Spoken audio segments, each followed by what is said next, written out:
Today is Sunday, September 8th. It is 7:05 a.m. and I got an offer through Uber Eats, and I'm going to be heading on over to Carl's Jr. I'm going to get $12.05 for 4.9 miles. Looks like it's going to be another slow day. I've had the app on since 6 a.m. and so it's been over an hour and nothing good has come in. This has been the first one, so that's not a very good sign at all.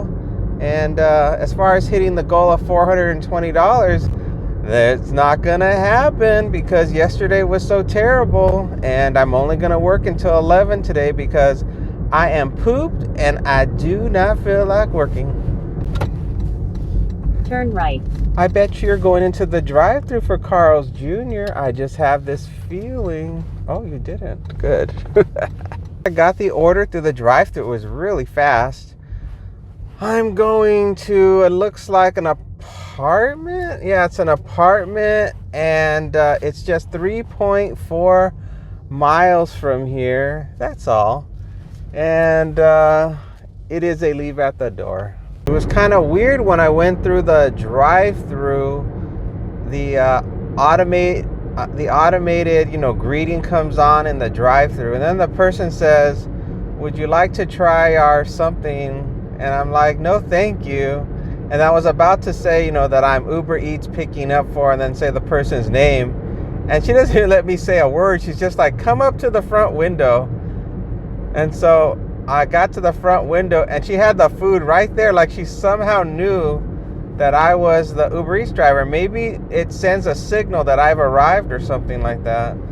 Because all she did was she had the food right there at the window, and then she's like, "What is the name?" And I told her the name, and then she handed me the food.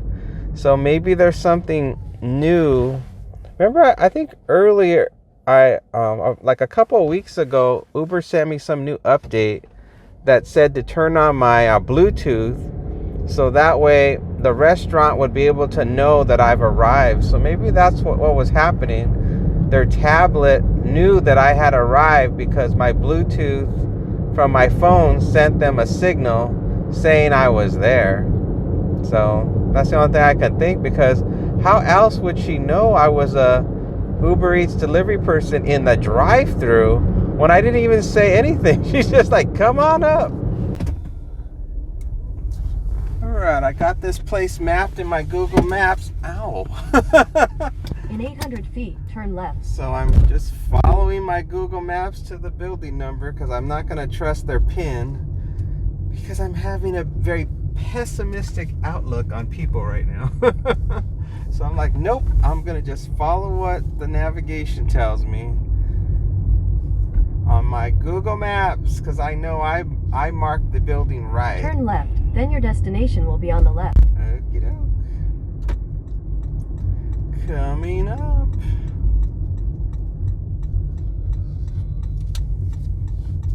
Let's see if I got it right. It looks like I got it right. It's this building Your here. destination is on the left. And there's a parking spot for me.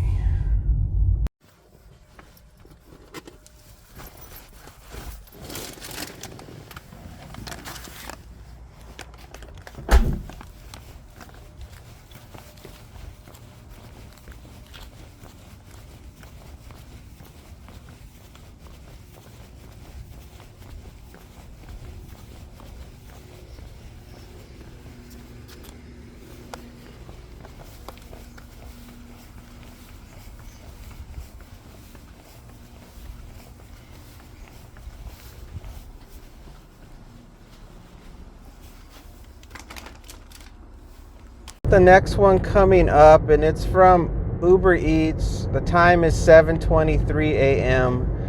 I'm going to be getting $9.50 to go to McDonald's, and I have to drive 2.5 miles.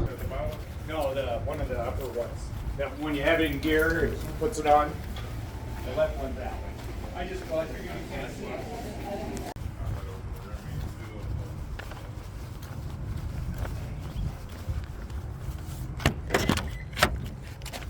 The order in the car, I'm going to be going 4 minutes from here, 1.2 miles. It's a house. It's a leave at the door.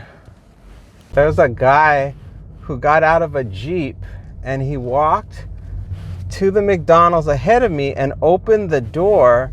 At the same time, another man approached him and wanted to talk to him about his Jeep because I guess he liked it, or he wanted to make small talk about vehicles. And the guy with the Jeep was holding the door open and didn't let the door go. He was just talking and talking. So I just went inside and got my food and waited for my food, and then I got it. And then when I exited, he was still holding the door open, letting all the air conditioning out of the McDonald's.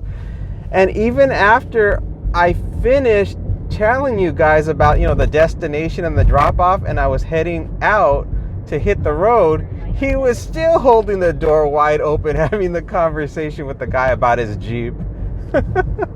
I mean, I can understand you're excited and you love your cars, but at least be courteous to the McDonald's and don't let the 85-degree heat into the McDonald's as you have your conversation. Oh, look at the people and getting a little exercise on their bicycles. Oh, wait, they're not getting any exercise. Those are electric bicycles. They're not getting any exercise.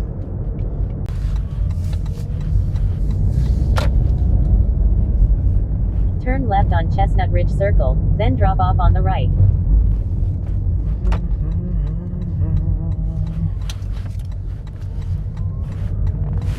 Drop off on the right. Okay, it's going to be on the right-hand side at the very corner, I believe. Let's see. Drop off on the right. Yep, should be this one coming up. Let me look at the address. Yep, this is it.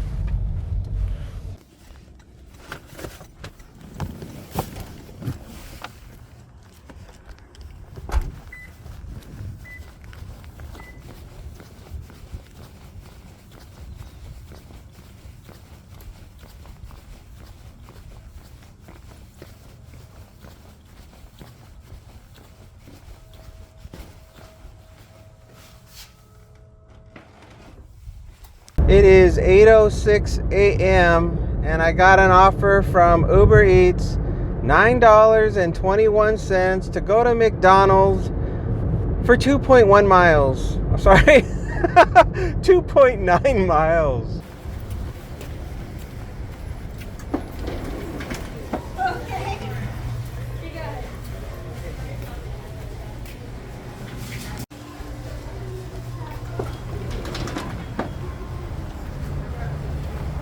Got the food in the car and it's 6 minutes from here, 1.3 miles. It's going to be an apartment and it's going to be a leave at the door. Definitely something new going on. When I was at the McDonald's, the guy in the McDonald's didn't even ask me what the number was. He just said to me that they're working on it. And I said, oh, okay, no problem. And then he just brought it to me and handed it to me without any type of conversation about what the code number was or the name or anything. So that was now the second McDonald's today where they didn't say a thing. And this guy in front of me, I think he has a flat tire. It's nothing worse than getting a flat tire on a Sunday. I don't think there's a single tire place that's open on a Sunday. Oh wait, no, there's one tire place that's open on St. Rose and was it St. Rose and Spencer? Yeah, St. Rose and Spencer Tire Choice is open on a Sunday. I should use my magic telepathy to tell that guy where to go to get us his tire fixed, but hopefully he has a phone. He just looks it up on Google. Let's see if these instructions are right. So take the right gate, which I'm doing. Make the second left. Okay, well this is the... And then they interrupt me with their text messaging. Left, then drop off on the right. First left. Make the second left. This would be the second left. And then what do I do? Then straight ahead. Drop off on on the right. in front of the pool. Well, all right, I'm gonna try it.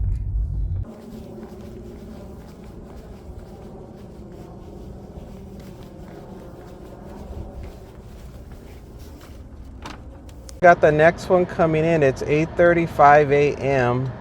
And from Uber Eats, $14.26 to go to Albertsons and shop for 10 items and drive 5.3 miles. Okay, I am shopping for a boneless ribeye steak, which they rarely ever have.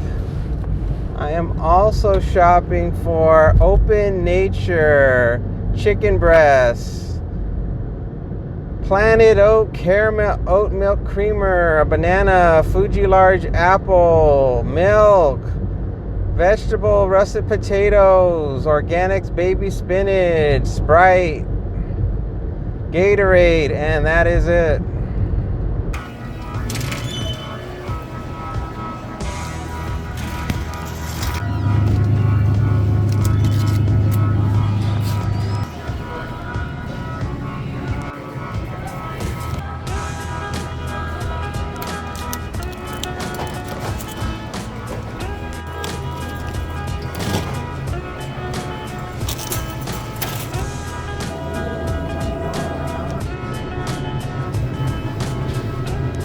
All right, I just had one substitute. It was the chicken breast, and I'm waiting to hear back if they're gonna approve it or not. Hey, everything's loaded up in the trunk, and it wasn't too bad, but this is the Vons I was at. I mean, the Albertsons I was at yesterday where I had that bad experience. So it sort of started to put me in a bad mood. And there was one thing that was a substitute, the chicken breast. It was approved, and then now we're gonna go to a house, and I have to ring the doorbell, but just leave it at the door. 7-minute drive, 1.9 miles. I have a complaint about the Uber Eats scan and go smart codes. For whatever reason, they have two smart codes. They have the first one that comes up that is not the smart code you need to do the scan, to do the shop and pay, where you can just press the button and the receipt will pop out and it's all paid for. The first one that comes up is just like the membership for Albertsons that gets you the Albertsons discount. And then after you pass that one, the second one is for the ability to just pay with the app and not have to use the card. But if you use the first one, the membership one, it creates an error for the second code, and then you have to wait for an attendant to come and help you when you finally proceed to the second code.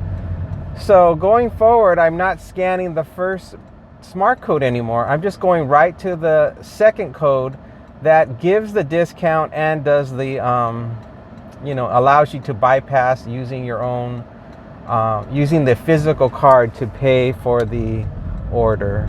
So I learned that yesterday, because that was another thing I forgot to mention that happened yesterday that ticked me off along with that order. But at least now I know going forward, I'll know just to skip the first smart code and use the second one.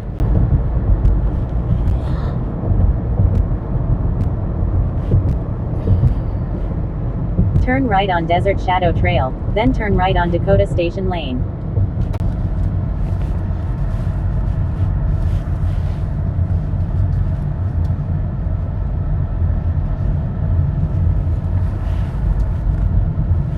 Turn right on Durango Station Drive, then drop off on the left.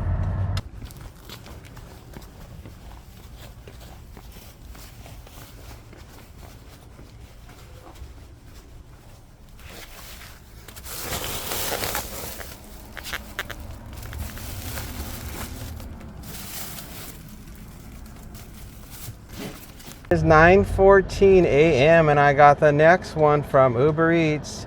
$10 to go to Starbucks for 2.8 miles.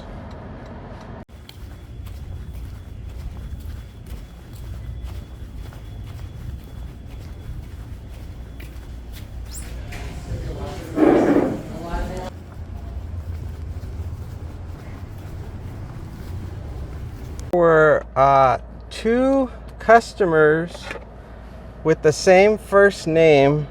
So she asked me, well, what's the last initial for the customer? Uber Eats, $9.07, 6.5 miles, no. And I told her the last letter for the customer, and she said, oh no, both of the customers with the first name have the same last initial. I said, oh no. She said, well, how many items did they order? And I told them 4. And she says, okay, now I know which one is your order. So that was the first time that ever happened before.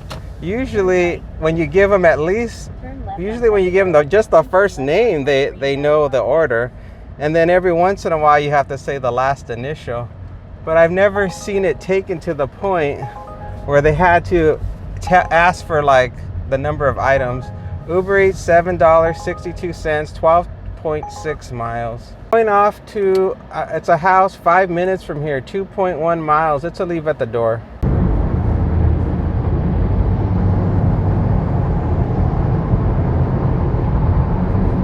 Oh, let me guess, you're gonna wanna get over, yeah. Take right exit 6 onto Nevada 146 toward Pecos Road, then keep left.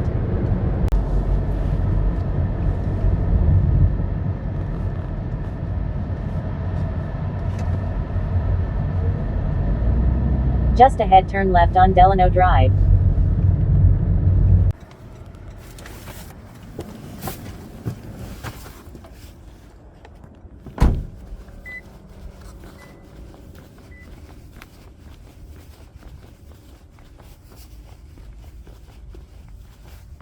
Hello. There you go. Thank you. You're welcome. Appreciate it. You're welcome. Have a good one. The time is 9:31 a.m. and we're on a roll right now. I got another one from Uber Eats going to Einstein Bagels. I'm going to be getting $12.11 for 5 miles.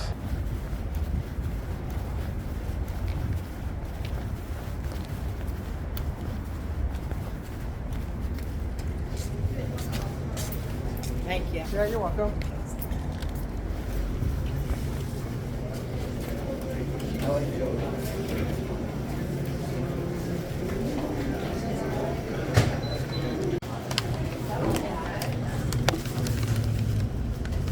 Thank you.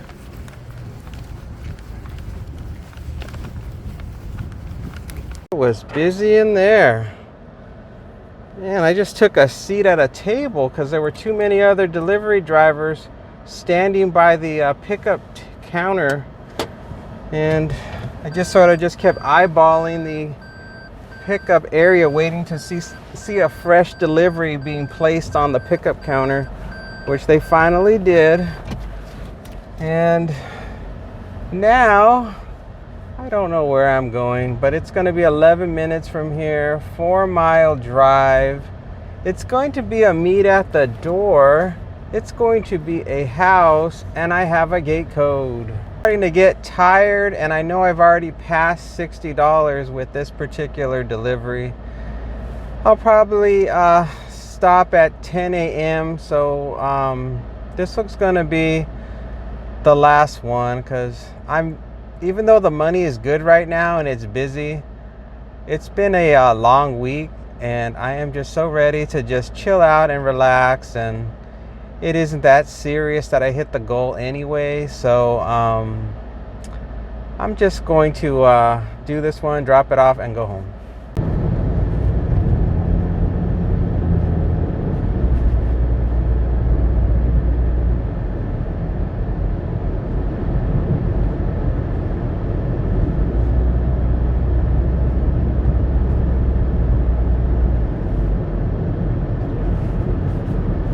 Two more minutes. In a quarter-mile, turn left on Bester Place. Well, the customer did not have a working gate code, so I was stuck there for a while. But I finally figured out a way in. It's always the last one that'll trip you up, and that's what this one did. I don't know where I'm going now. Let's see. It's gonna be on the left. Just ahead, drop off on the left. Uh-huh.